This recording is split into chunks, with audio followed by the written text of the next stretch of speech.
What is up, everybody? It's your boy Brian with American Auto, and we are back for another episode on the 1970 Challenger here. We got some updates, but I know it's been a long time for this, but guys, if you're an American and not woke, today's the day to hold your flag at half-mast. It is 9/11, and as an American, I hold that dear.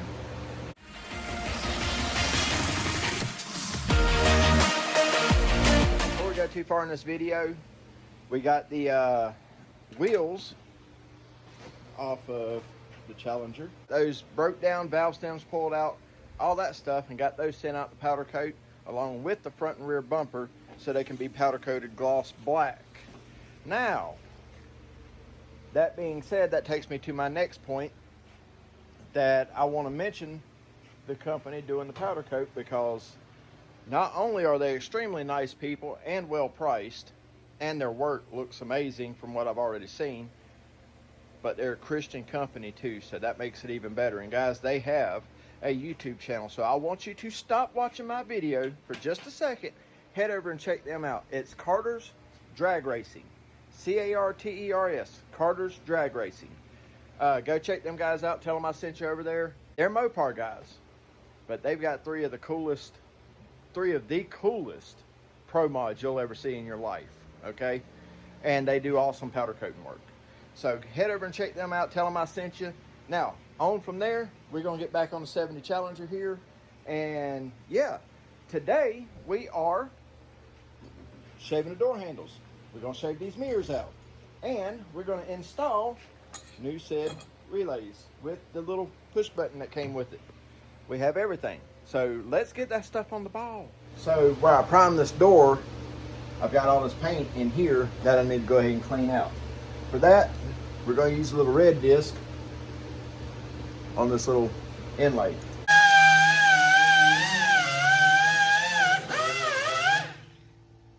Alright, so we got that cleaned out of there with the wire brush, is what I finally wound up using. A wire brush on the drill.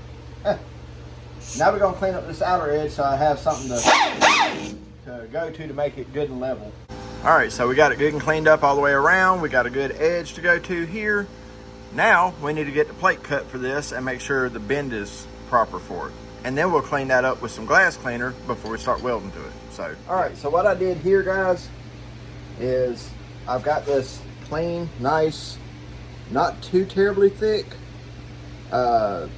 steel that was given to me, which is going to be perfect for this job, and it's good and clean. Alright, it's thin enough you can cut it with these, okay? But the problem is when you do that, your edges look like that, and then you have extra time into making that look right. So we're not going to use that. We're going to cut it with the, yeah, I'll get something in your eye for sure tool.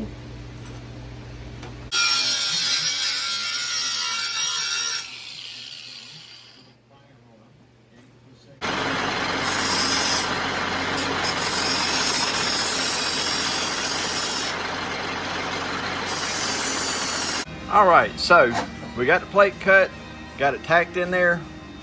Now I've got to get this side here in more, which is where the body working hammer is going to come in, because we got to get that lower, and this side over here.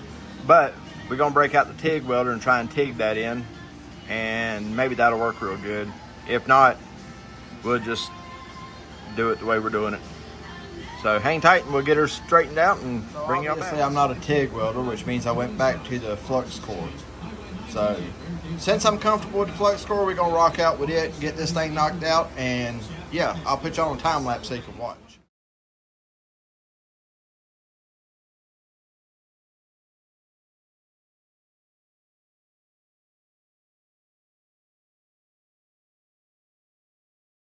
All right, everybody, so we let it rest overnight last night and didn't do no more. We got that plate in for the door handle plate in, and I am an idiot. I put it in there and I didn't do it right, And instead of going zap, zap, zap, you know, working my way around nice and gently, I got it too daggone hot, which in turn meant the door metal flayed a little bit. So I had to do a bunch of stuff on that to try and get that metal pulled back out. Did what I could. Now we're going to body work it. Now, still got to fix that and get that down. But while I had my mud mix, I went ahead and started going over the holes that I've already patched in right through here. And so we got to sand all that down. But I'm not stressing this just yet. I have to get this done, and from what I'm looking at, it's still wavy as all get out, but we're gonna work it and we're gonna get it right, and we're gonna get it sanded down, and we'll build it up some more and feather it out and all that stuff. So right now I've got a little DA down there with the 80 grit on it.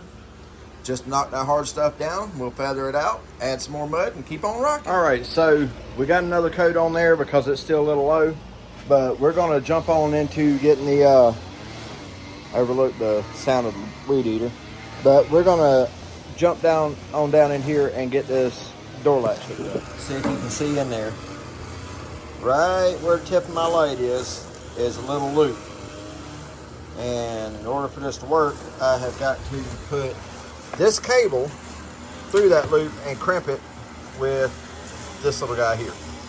So we're gonna do that and get it done. All right, update time, guys. So got the second batch of mud on there. We're gonna have to do some more work on that, get that straight.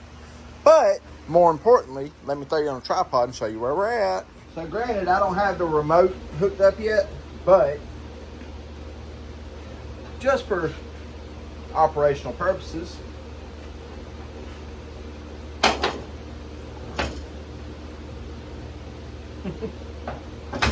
I'll give you a shot from the other side. All right. Shot from side B, and I'm doing this just with jump pack, guys. I've got to get that bumper adjusted in there because it's supposed to have a little more pressure on it. Right now you can barely see it bump when it opens, you know, but for the most part it should go something like that. Now, I'll show you how I did it. So down inside the door here, if you can see that little relay, or that magnet down there with the cable hanging off of it, and of course it just goes up to the mechanism there, if it'll focus, just with a cable, okay? And then it's got 2 lock crimps on it. And now, guys, it's key to get the height adjusted and the tension adjusted properly. And that's what took so long, because bolting that in was no big deal, okay?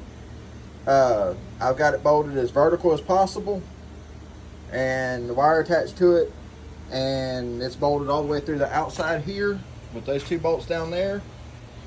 And of course that will be hidden a little bit better once we get paint and all that done on it. But aside from that, she's in there like swimwear. It grounds through the door. So if you look right there, I've got my jump box attached to the window crank. And then that right there, although it's black, that's going to be your power supply to go to the hammer, which is right there. And let me see if I can get the light set right somehow.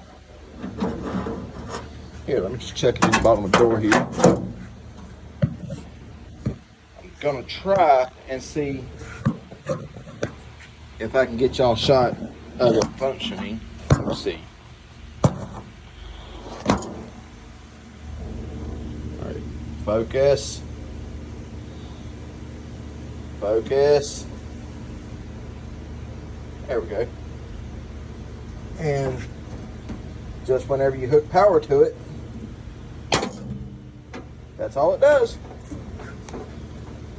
And it's extremely loud, but that's how you know your door's popping. All right, everybody, we're moving on to the other side over here. Getting ready to get started on this door. So we've got it functioning really good, just like the other side. Now it's time to put the door stop in. Before you can put these door pops in, you have to adjust your lug. And the reason being is because when you put the stopper in down at the bottom down there, it has to have, you know, an inch or so to accommodate the space difference. So what you do is you adjust that stopper in there to where you get one good solid click and the door stops, right? Now, that keeps your doors lined up right here. That puts your stopper in to where it keeps the pressure up against the door, and then that way when you... guys, I just messed up. I have no handles. I'll figure it out. Maybe I can fit my fat mitt down in there and grab that rod right there. Anyway, so now I've got to get this bracket mounted to the inside. Yeah. Yep. So much fun. So much fun. Guys, this system is pretty complex. It really is. But it's all right. We can get it. So I am not going to record this part either. I will show you the after product.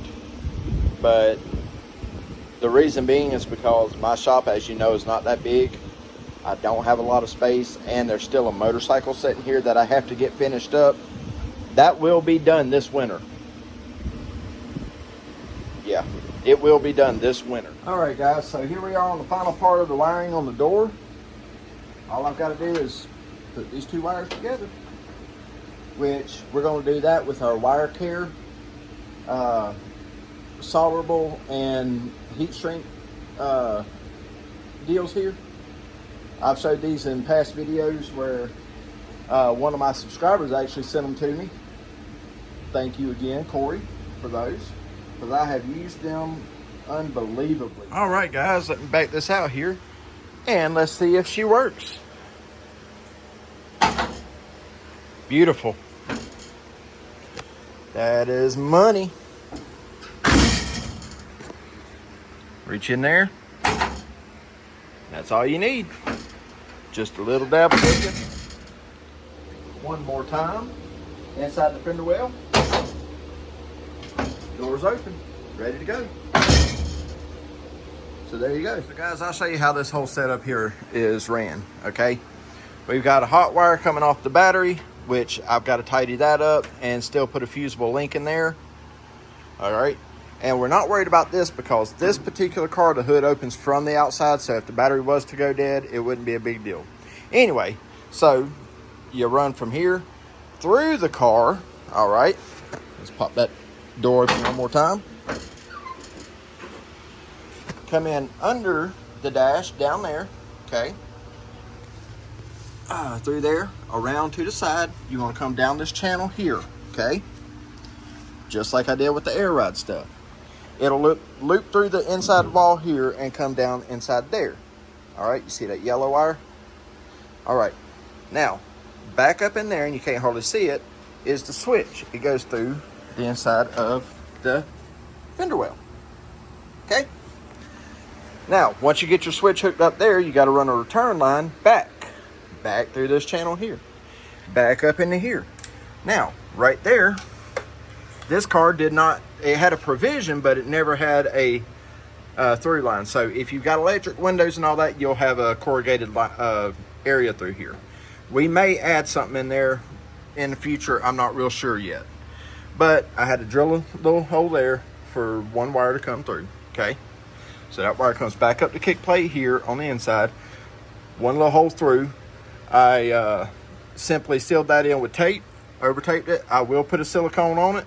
Ran through. Now the door had the provision, so we ran through the inside of the door there, and then came straight down, ran through the housing there, and then all the way back down and around back up this way to the connection for the door pop. Guys, that's all there is to it. Door shuts, you got power on it full time, and just like that, she works. So now, that red line laying in the floor down there has to go all the way across the car, over to that side, back up into there. Same thing on that side, and then back through, and then back to the door. Okay? You following me so far? Good. All right, everybody. We're on another day, as you can tell. And we've gotten some progress made off camera. I had to throw the camera down, guys. Sorry. I'd like to show y'all how I do every bit of this, but it's real hard to do all this building and all this work that I'm doing with one hand. But let me show you where we're at so far. Let's show you where we're at. Now, granted, the key fob, that sucks. The camera sucks, not the key fob. Only has lock and unlock, star, and trunk. That's the only way they come, apparently. But I can show you this. Hit the lock button, driver's side door. Second button down, passenger door. How cool is that, guys? It works perfect. All my wires are hidden and everything. And I will show you. You've already seen down in there. I ran everything I could through this channel here, okay? So I still have the emergency button back there. Only one button, okay? And I'm gonna change that out and put the heavy duty button on because that one's kind of janky. Plus it's meant for the inside of the car. I now know that. Didn't know that when I started this, but I do now. But we're gonna keep the door handles on the inside of the car, so therefore those two buttons are useless to us. Especially since we have two of these guys and they're both programmed the same. All right, now, so in order to run that, you have to run your power all the way to your switch back here. And then up under the dash here, get my flashlight here. All right, so since the inside of this car is completely taken apart, it makes it easier to run everything.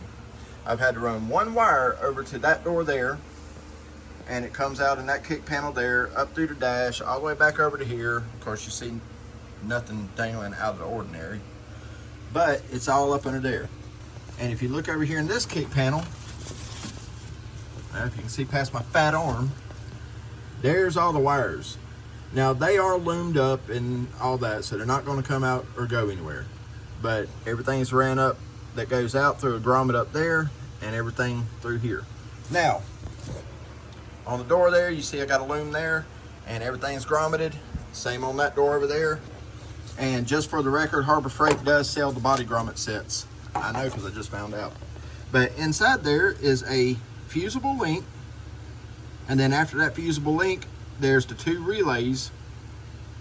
And if you're watching my channel, I'm assuming you know how to wire in a relay. Because, yeah, that's a pain in the butt. Anyway, but that's the two relays in there. One controls this door, one controls the other door, so on and so forth, okay?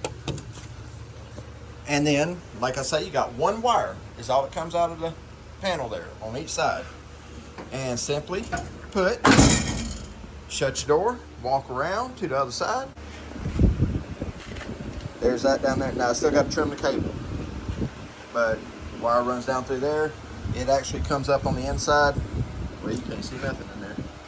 Anyway, there's brackets in there, so I ran the wire up on the inside of the bracket. And same thing there. There's the little loom that goes across, and a rubber grommet here, and a rubber grommet on the door side. Okay, so that's that. And then we shut this back, boom. And just like that, passenger side door, open. Moving on. Our next step, and same on this side, I mounted it down there, okay? And it just butts up to the door, real simply put. So guys, now that I know this, it's not that hard of a job as long as you can read instructions, okay? But everybody's functioning the way they're supposed to. And yeah, we're good. So because this video is getting to be as long as it is, and I'm already having to cut a whole bunch down, we're gonna stop this one right here on door pops, okay?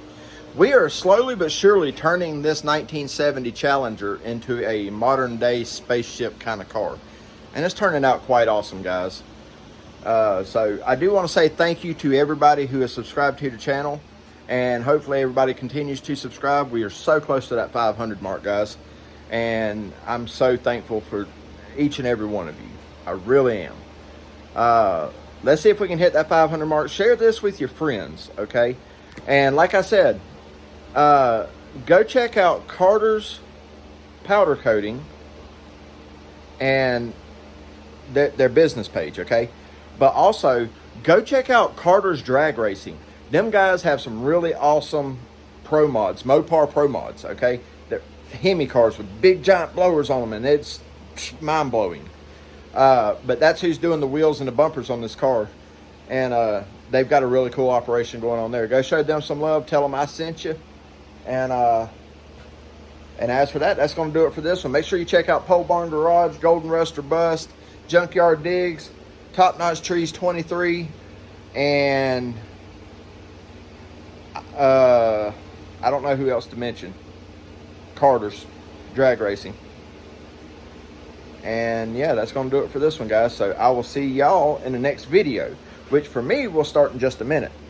For y'all, it'll be next week. Thanks, everybody. And remember, if it don't challenge you, it don't change you. This is being a challenge. Thanks, guys.